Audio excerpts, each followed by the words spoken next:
We are here for the first in a 52-ish part series as we journey week by week through The Daily Stoic by Ryan Holiday. This is a series that will be in tandem on the channel with a 52-part series on The Daily Laws by Robert Greene. One thing I didn't know until very recently, Ryan Holiday was one of Robert Greene's, I believe, research assistants or something of that ilk. So that is interesting. Um, Ryan Holiday's book, The Daily Stoic, is one that I have started on the channel before, but I did not get all the way through that. But we are here for the January 2nd entry to the book, which leads off with a quote from Epictetus. "What is the fruit of these teachings? Only the most beautiful and proper harvest the truly educated." Harvest of the truly educated. That's a typo. Tranquility, fearlessness, and freedom. We should not trust the masses who say only the free can be educated, but rather the lovers of wisdom who say that only the educated are free. And in his entry to this day, Ryan Holiday concludes with this paragraph. Remember that imperative on the days you start to feel distracted. When watching television or having a snack seems like a better use of your time than reading or studying philosophy. Knowledge, self-knowledge in particular, is freedom. So one of my favorite poets is Emily Dickinson, and one of the things that Emily Dickinson was very good at doing is comparing two words. So, for example, she has a poem called I Died for Beauty. It's not called that. She never titled her poems, but that's part of the first line. It's what the poem has become known as. It is as such. I died for beauty, but was scarce adjusted in the tomb, when one who died for truth was lain in an adjoining room. He questioned softly why I failed. For beauty, I replied, and I for truth. The two are one. We brethren are, he said. And so, as kinsmen met at night, we talked between the rooms until the moss had reached our lips and covered up our names. In this poem, essentially, what she is doing is setting truth and beauty as synonymous. Is self-knowledge synonymous with freedom? So I probably did this a little bit wrong. I've got some talking points here. The number two I keep doing that. The number two talking point here. Keeping up with the Joneses.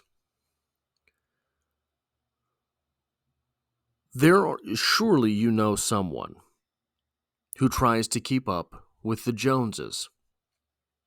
Someone who wants the best car, who wants to live in the nicest neighborhoods, who wants to do all of the weekend dining that is supposed to be done, and XYZ, etc., etc.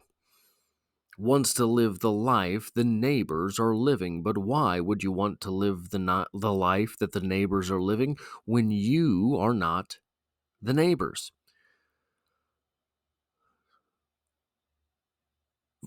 Personally, I'm fortunate in a way that I know some things about myself. I have a degree in English literature, absolutely worthless, absolutely not worth replacing the toilet paper that it would take to print my degree. But I'm never bored. I do not get bored. I don't have to keep up with the Joneses. I don't feel that urge. I do not have that desire. So that is a moot point for me. My life is never boring. Not because I go out every weekend, etc., but because I can pick up any book and be in a different place. For me, it is a strength to know that about myself. That bit of self-knowledge keeps me from believing that having that new Mustang would really complete my personality. That, I think, is the last line of the Epictetus quote here. We should not trust the masses who say only the free can be educated, but rather the lovers of wisdom who say that only the educated are free. That line there is about trust. But really, I think, to some degree, it's about pity. And I don't mean that in a condescending fashion. I think everyone is pitiable in some way, shape, form, fashion, facet, or manner. Those people who always have to keep up with the Joneses, that's a pitiful thing to me. Because wanting to keep up with the Joneses means you do not know yourself. Another thing I want to talk about here. There is a great quote from Mark Twain, because there's always a great quote from Mark Twain, just like Yogi Berra, allegedly. I have never let my schooling interfere with my education. Now, there are things you have to know. You have to know them to graduate school. You have to know them because you work. You have to know things for work that do you no good in your home life. I think that this great chasm between the things that you are schooled to do and the things that you are educated and have with you, it's a pretty big chasm. Personally, I like to refer to the dichotomy between work and job, in the same way that Mark Twain talks about the difference between schooling and education. It is my job to work overnights at the Five and Dime. It is my work that I do here, that I do with my writing, that I do on Strip Cover Lit, that I do with my reading. That is my work. That is what I hope for which my life is remembered. If at all, it is remembered. Not because I'm punching a time clock, right? I don't want to be remembered by that, my job. I want to be remembered by my work. Secret obsession. I want to disappear eventually. That's my secret obsession. I want to have enough things, enough places that I just fade away. I can still work on my work, but anonymously. I think that the same thing is going on with this quote here. Epictetus sets the masses. Notice that last line there. We should not trust the masses, who say that only the free can be educated, but rather the lovers of wisdom who say that only the educated can be free. This sets, very much like Emily Dickinson, this sets as synonymous educated and free. But it sets as antonyms educated, free, and masses. The masses fall victim to schooling. And again, I don't think Epictetus is being particularly classist here. I do not think that Epictetus is being particularly... Was it Epictetus who was born as a slave? I can't remember. One of the Stoic philosophers was born as a slave. I believe it was Epictetus. Correct me if I'm wrong. The masses and the schooled know what they are supposed to think. And look, in great deal, there is utility to that. The place where I work, I am constantly railing against the corporate overlords. because they have a strategy for their stores, which is they want to idiot proof everything instead of not hiring idiots. Well, if you idiot proof everything, nobody can make the exact wrong decision. The end caps, for example, are planogrammed, etc., things like that. But if you just don't hire the idiots, there's an end cap that probably works swimmingly in California that doesn't sell a lick here in Kansas City, Missouri. If you don't hire idiots, then you get to have your decision makers make the decisions for that store which are best for the store, not some cookie cutter blanket decision rolled out by corporate in some other part of the country. Those are schooled people. Those are the masses versus the educated who could look at their clientele and understand, okay, these people that I am selling to, we sell 50 50 gallons of distilled water per week. It'd be a good idea to have that on an end cap, etc., whatever it is. You see what I'm saying? So the idea of the masses being schooled, which are stopping, the schooling stops people from making catastrophic errors. It's a fail-safe, right? Otherwise, you might be having a lot of people that fail harder earlier in life because they don't have the parenting. But your education is the thing that keeps you, so schooling is what keeps you alive. Education is what threatens to make you successful.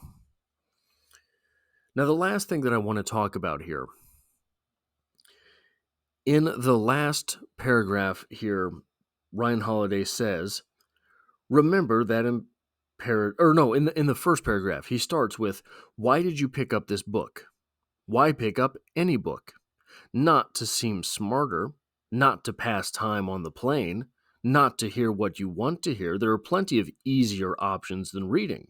No, you picked up this book because you were learning how to live, because you want to be freer, fear less, and achieve a state of peace.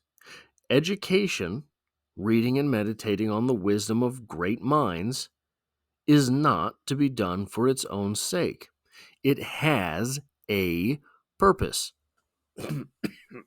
So, I think that there is a deeper question embedded in this question, why did you pick up this book?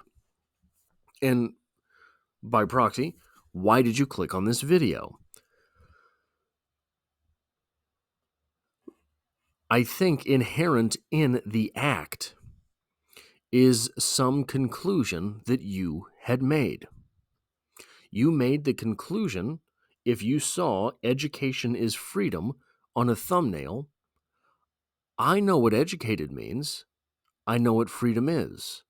I am just interested enough to give this click and figure out the to-do. Or by vice versa, I am just interested enough to pick up the Daily Stoic and read the entry for January 2nd because I see the phrase education is freedom, and that means something to me. But that is contingent upon my finding the words education and my finding the word freedom intriguing, valuable, desirable. What does it mean to you? Really, to you? What is freedom to you? I don't mean to be too Jordan Peterson on this. What do you mean by the word freedom? What does it mean? It's not a dragon. I don't mean to be too Jordan Peterson on this. Maybe even too Bill Clinton. What do you mean by freedom? I feel your pain. But really, what do you mean by freedom? For me, freedom means being able to spend the maximum amount of my day in the act of creation, writing, making videos, these types of creation. That is what freedom means to me. To me, freedom means the act of creation. Somewhere in your psyche, freedom has a definition specific to you. And I think part of a journey like the Daily Stoic is understanding your own personal definition of freedom.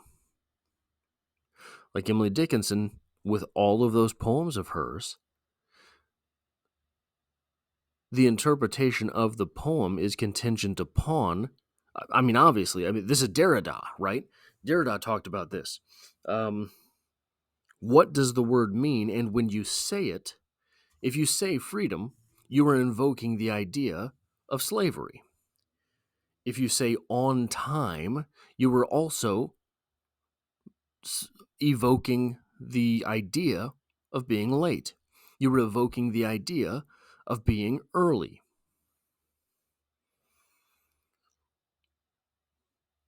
So figuring out what freedom is to you, what freedom is for you, I think it's a pretty big deal. That is all I have for this, the first of a 52-ish part series, journeying day by day, week by week, I guess I should say, one episode per week on the Daily Stoic here. If you like or appreciate what I do here, hitting the like button really does help me out, as it tells YouTube to share this video with other Stoic philosophers, other people on a Stoic journey. And if you find yourself here by chance but not design, there are many playlists on the channel. There will be many more. Consider hitting the subscribe button to stick around for them, and I hope to have you back for the next video.